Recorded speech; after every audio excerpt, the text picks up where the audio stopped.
Hello world, welcome to Farm the Market. Let's review a trade I did on AMC. The meme stock universe has been heating up for the last couple of weeks, and I wanted to participate. However, given the volatility, risk mitigation was my priority. Therefore, I decided to trade a call spread on AMC. If you want to see the details of the trade, please stick around. Was this trade a winner or a loser? Let's find out. In case you are new to the channel, welcome to the Stock Trading Journal series, where I share some of my trades. I do not claim to have the quote-unquote epic strategy that beats the market every time. I just hope it's a good exercise for me, where I get to analyze some of my trades in detail by explaining them to you. And hopefully for you, by looking step by step at examples of real trades, you might find interesting some of the techniques or adjustments I use, and this might help you in your journey to develop your own trading skills. As of March 14, 2022, AMC was almost 80% down from its 2021 high. You might have heard about the 50-80 rule. When a market leader makes a major top, there's a 50% chance it will drop 80%, and an 80% chance it will drop 50%. The average decline of a former leader is more than 70% peak to trough. Of course, this is a major generalization, but nevertheless is a good rule of thumb to start looking at possible candidates that have been severely punished by the market. You might think AMC is a completely different beast, and this is an oversimplification. And I could agree. But I'm not saying if it hits minus 80% it's time to buy. I'm just saying it might be a time to take a closer look.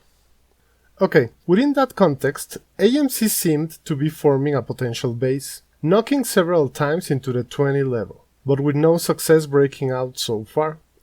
I also liked that the latest earnings were behind us, so we could have a few weeks of market action without the quote-unquote earnings noise. I included AMC in my watch list and started to follow it closely. A few days later, on March 22, AMC had a nice green day with a huge spike in volume, almost twice the average. A volume spike like this one during a constructive base formation is usually a great sign. However, in my opinion, the right side wasn't tight enough, and I didn't want to quote-unquote cheat. So I decided to sit tight and wait for a breakout before diving in. As a side note, most of the volume coming in was from short-term call buying, something to keep in mind. The next day AMC goes up again and the volume increases significantly. As the session advances, it seems very likely that AMC will close above 20, so I decide it's time to act. Considering the nature of AMC and how volatile the moves have been given the gamma squeezes, I decide to design the trade starting from my maximum potential loss. I determined for this trade the maximum loss I'm willing to take is around $900. I want to emphasize risk management on this trade, and a stop loss on a regular stock position won't protect me against a gap down, so I decide to buy a call spread. I have $900 to spend, so I start quote-unquote playing with the options calculator. With a favorable skew, I decide to buy the 22.32 call spread with expiry on April 14. I assume this move will be short-lived, but even so the trade needs some time to breathe, so 23 days seems reasonable.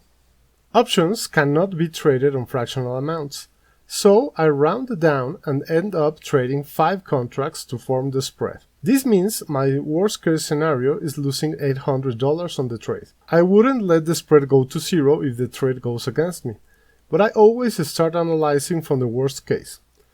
As I mentioned before, the skew was in my favor. I logged the IV values when the trade was executed. As you can see on this table, even though I paid a very high volatility for the long call, 165%, the IV for the call I sold was much higher at 206%. In my opinion, just buying an option is rarely the way to go. Working with spreads has many advantages. For example, with a spread, the negative effects of time and volatility, aka theta and vega, are mitigated. As I always say, it's important to remember that options are not linear instruments. However, just as I did with the worst case scenario regarding the premium paid, now let's look at the other extreme, the max potential value of the spread. It's a $10 spread, and I paid 1.6 for it. So, my best case scenario at maturity is to collect $8.4. That would imply a risk-reward ratio of 5.25.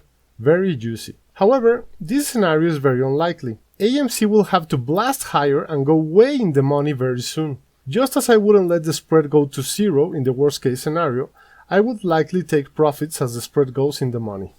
At this point, I have no clue of how AMC will behave. But as a rule of thumb, I like to take profits at 50% of my base case for this type of trades. That would imply selling the spread at $5.8. So, that would be the first indicative target. That would imply a risk-reward ratio of about 2.63. Not as juicy, but still very good and most important, more realistic. With everything in place, now it's time to keep an eye on the trade and hopefully AMC starts going higher. A couple of days go by and AMC goes sideways, so not much else to say for now.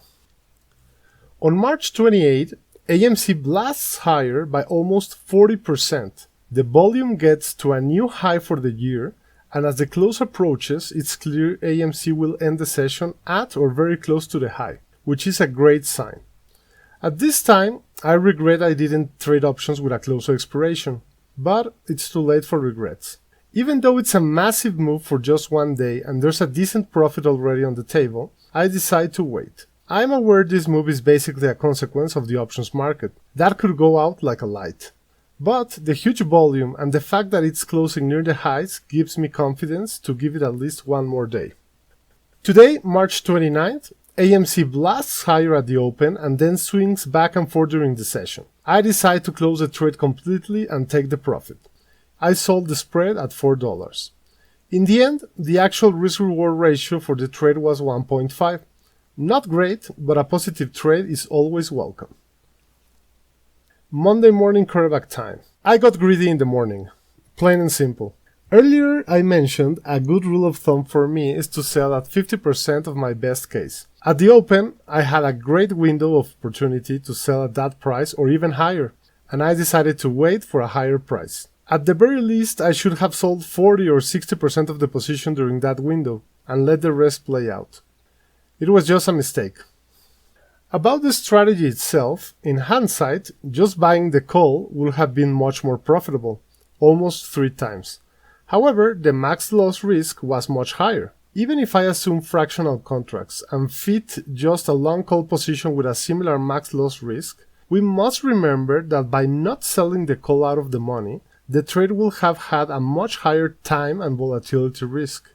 Even looking at these comparisons, I don't regret at all using the call spread. It was a perfect strategy for the risk I was willing to take. Until next time. I hope you found this video interesting. Please remember to like and subscribe. Thanks for your time.